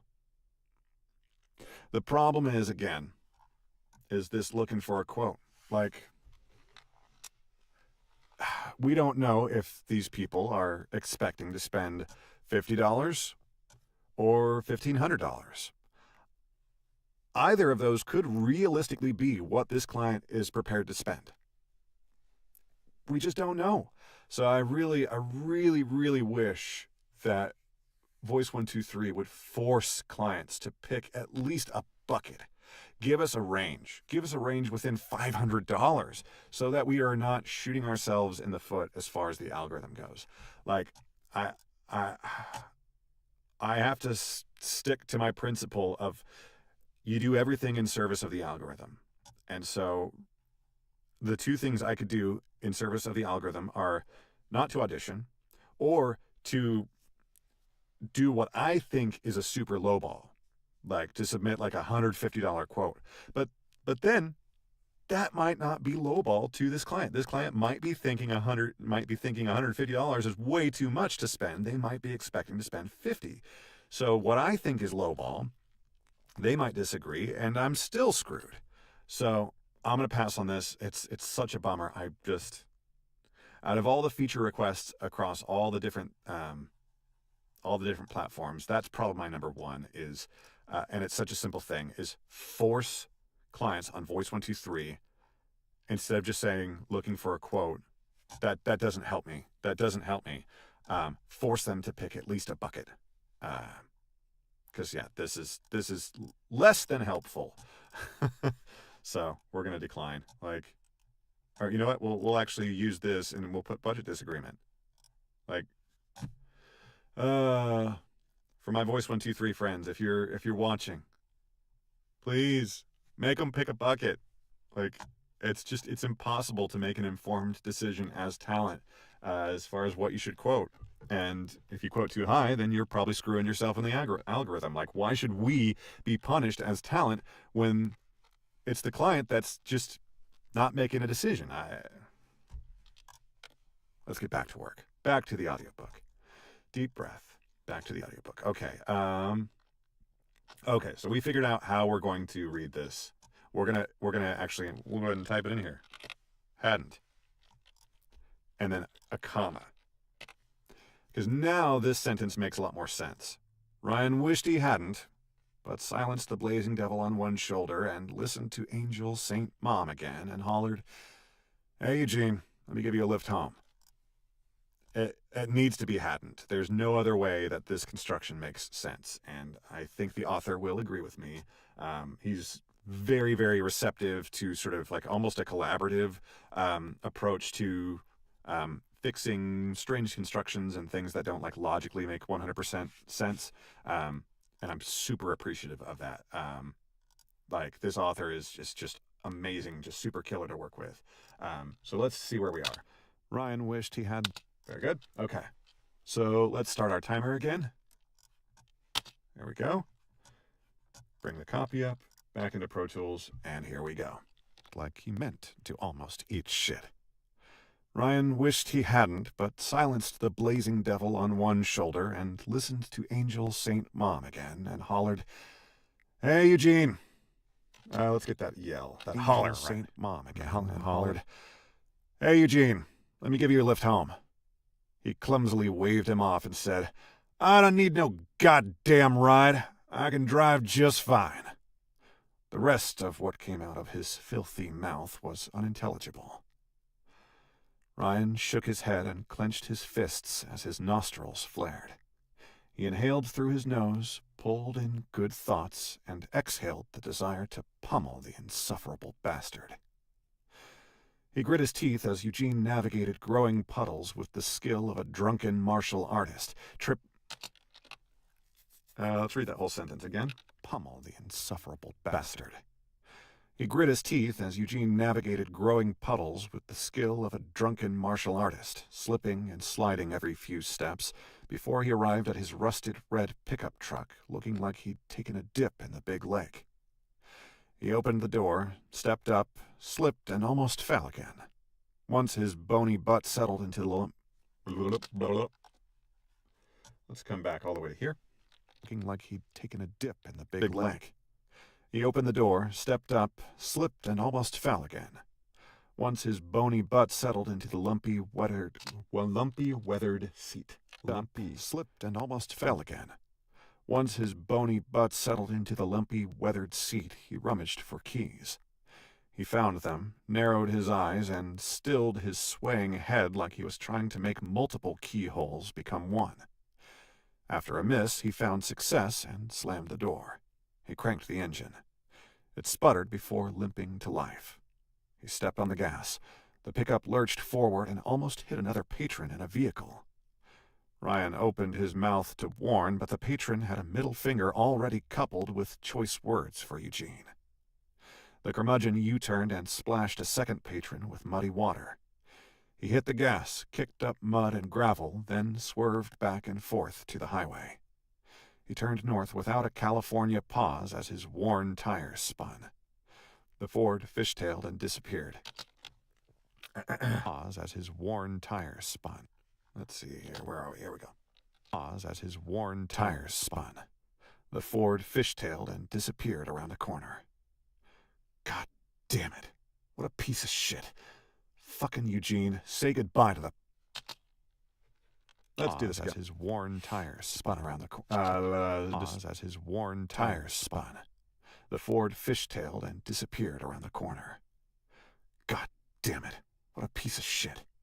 Fucking Eugene, say goodbye to the old prospector.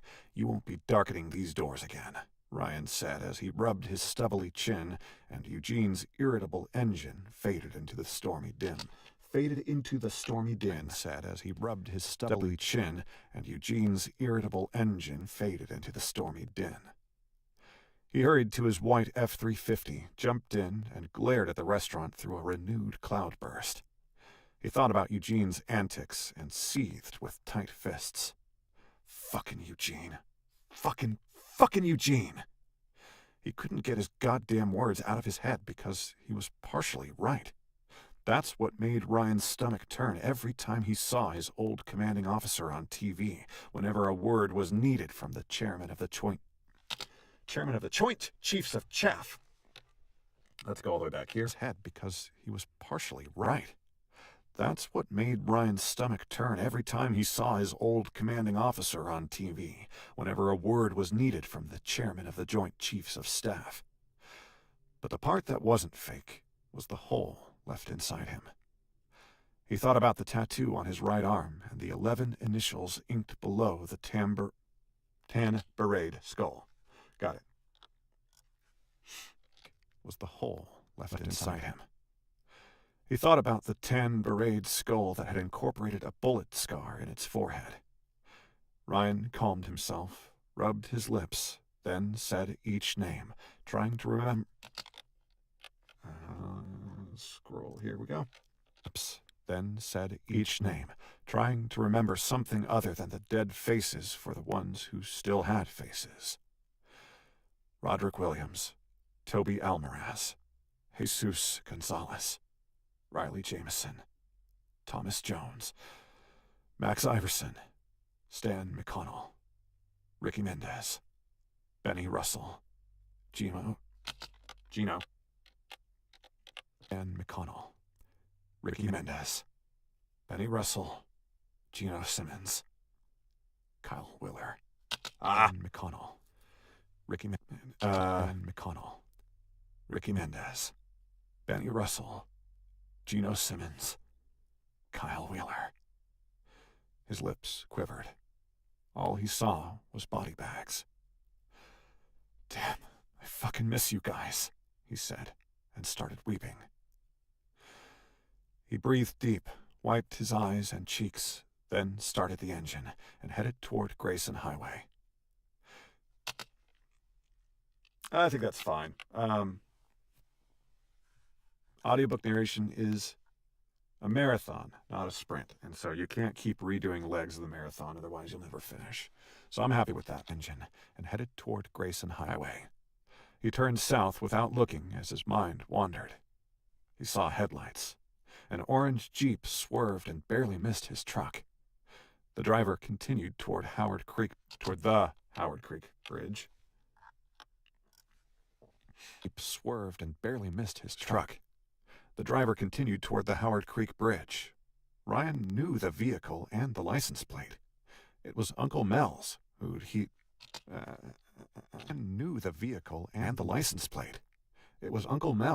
who he'd known his whole life. Whoa, big crazy breath there. Knew the vehicle and the license plate. It was Uncle Mel's, who he'd known his whole life and couldn't remember driving anything else. A week earlier, his granddad's old friend had left for Breckenridge to visit his son and hold his first great-grandchild. Uncle Mel said he'd be back that weekend. So something that, all right, let's pause and chat here for a second. Something that is super, super important. We've talked about it on other streams, and anyone who's been into audiobooks at all knows this. You have to read the book cover to cover before you start. And you don't, and especially if you're doing something like a dual narration or something like that, you can't just read your parts. You need to read the whole thing cover to cover.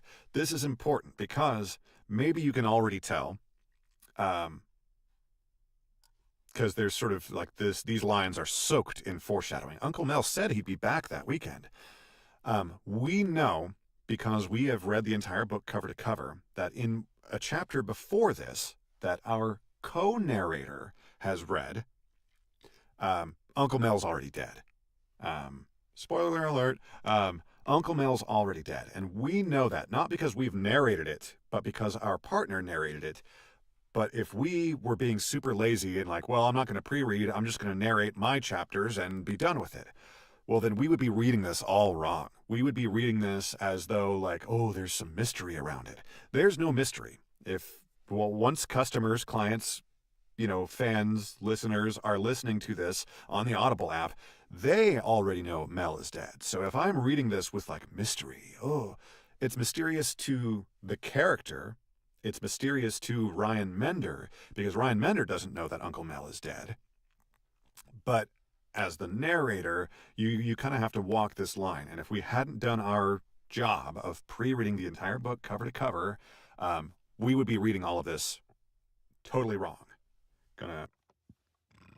Pardon? Oh, I think that's still coming through Pro Tools. Sorry, everybody. Anyway, we know, so we because we've done our job and we've pre-read the book cover to cover, we have a better sense of how to treat this, all of this, what we might misinterpret as foreshadowing. This is a character coming to terms with something that might not quite be right. But it's that dramatic irony of the audience knows something that the character doesn't. And so that's the tension here, not the, oh, no one knows what's going on with Mel's Jeep. The audience knows. So back to work here. Hold on, let's see where we are. And hold his first great-grandchild. Uncle Mel's... Okay, let's turn the timer back on. And then back to the copy, and then back to Pro Tools. Here we go.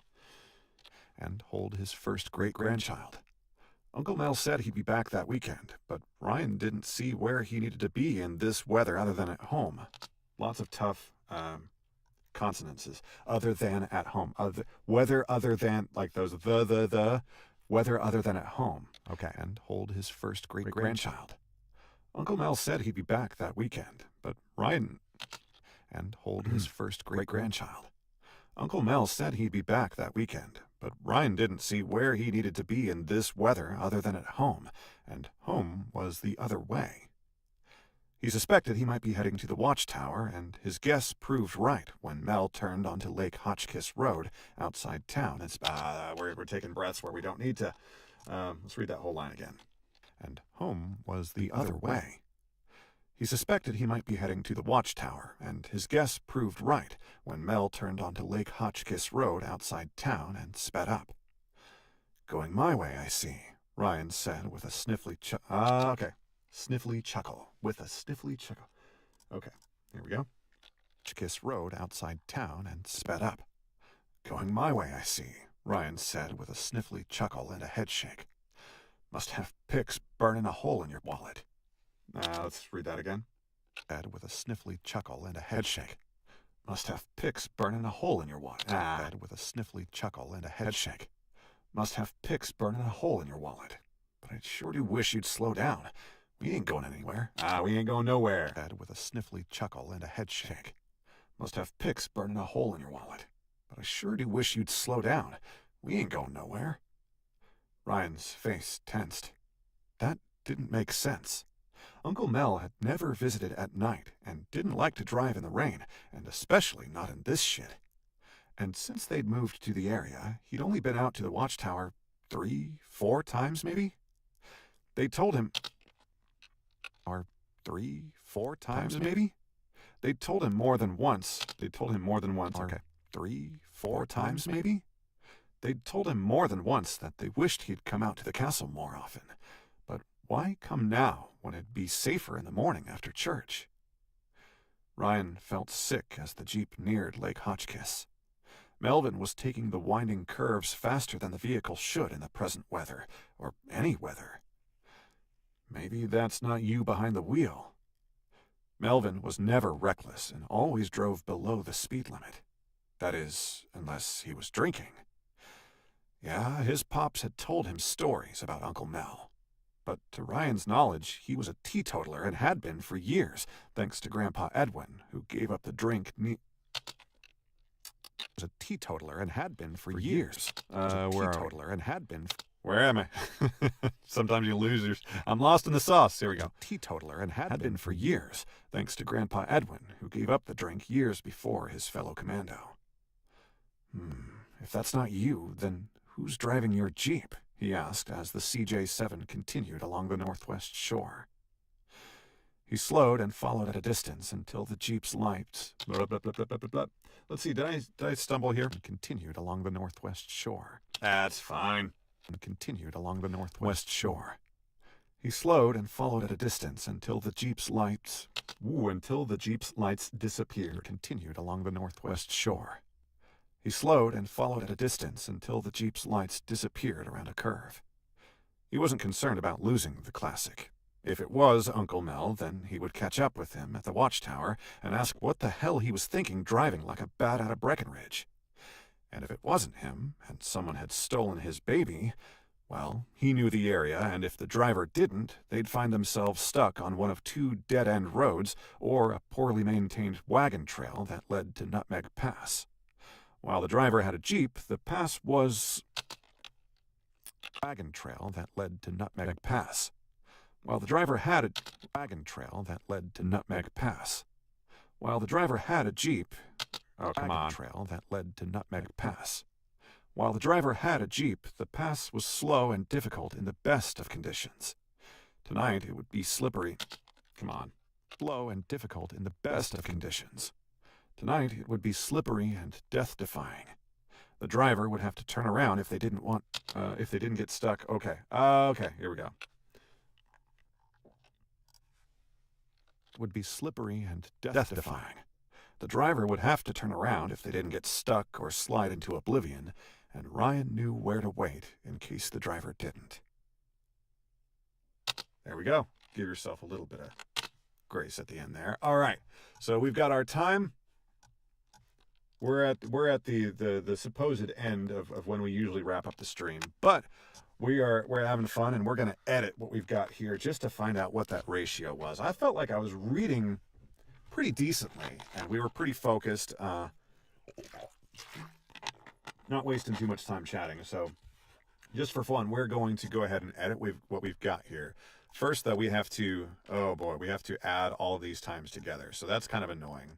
So the way we're going to do that is to pop this out, and we're going to do it like this. This will be briefly very annoying to me, but let's see here. We put in these times. We've got a 1:32. We've got an 8:21. We've got a 7:16, and we've got what we just did there, a 5:09. And now we're going to do equals sum, tab, grab all of these, enter. So that's 33:21 that it took us. So well, obviously over the estimate, but that estimate was, oh wait, that sum needs to be to here. 22:18. So actually very, very close to our estimate there. So that's good. So now we just put in 22:18 here. 22:18. Damn it. 22:18, enter, and then we delete all of these, and there we go. There's our final record time for this chapter. So that's actually quite good. We were right in the ballpark for that estimate there.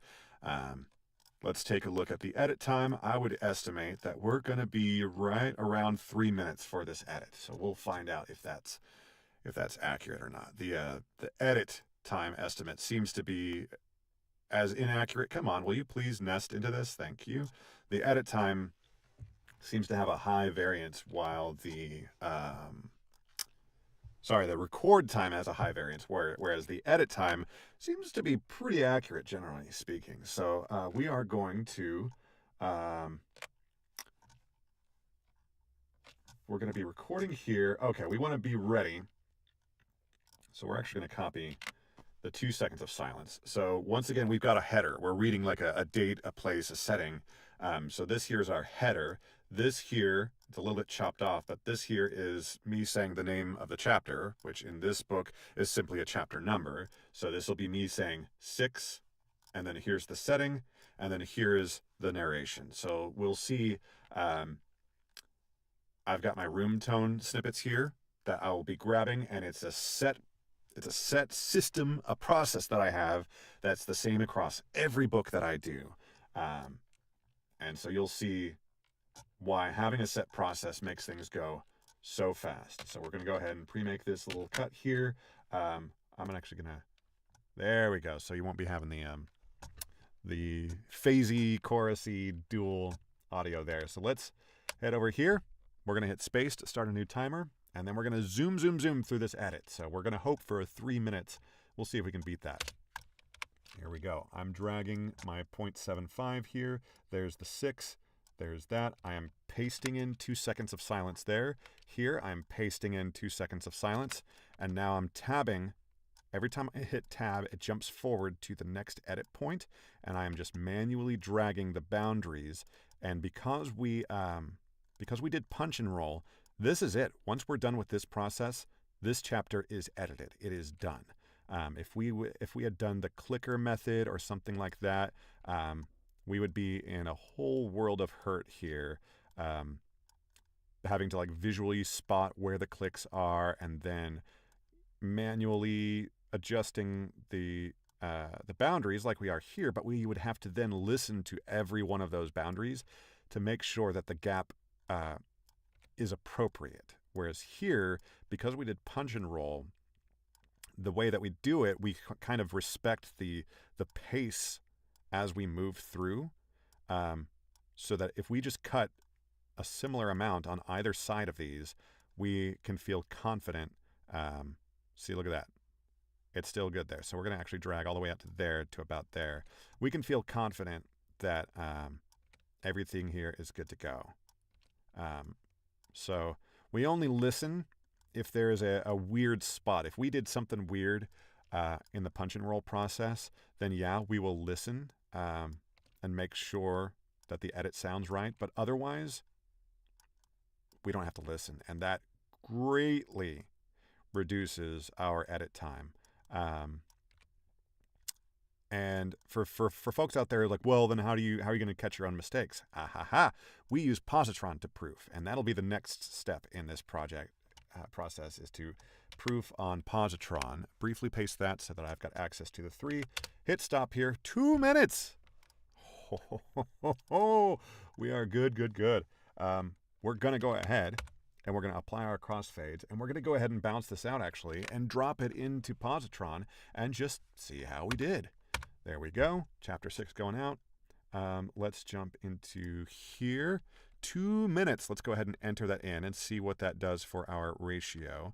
So 2 minutes edit time, exactly 00, 02, 00. And then what's the actual finished length of the chapter? I can see that right here. It is 11:04. 11:04. Now, what is our finished chapter ratio? It is 2.2. You love to see it.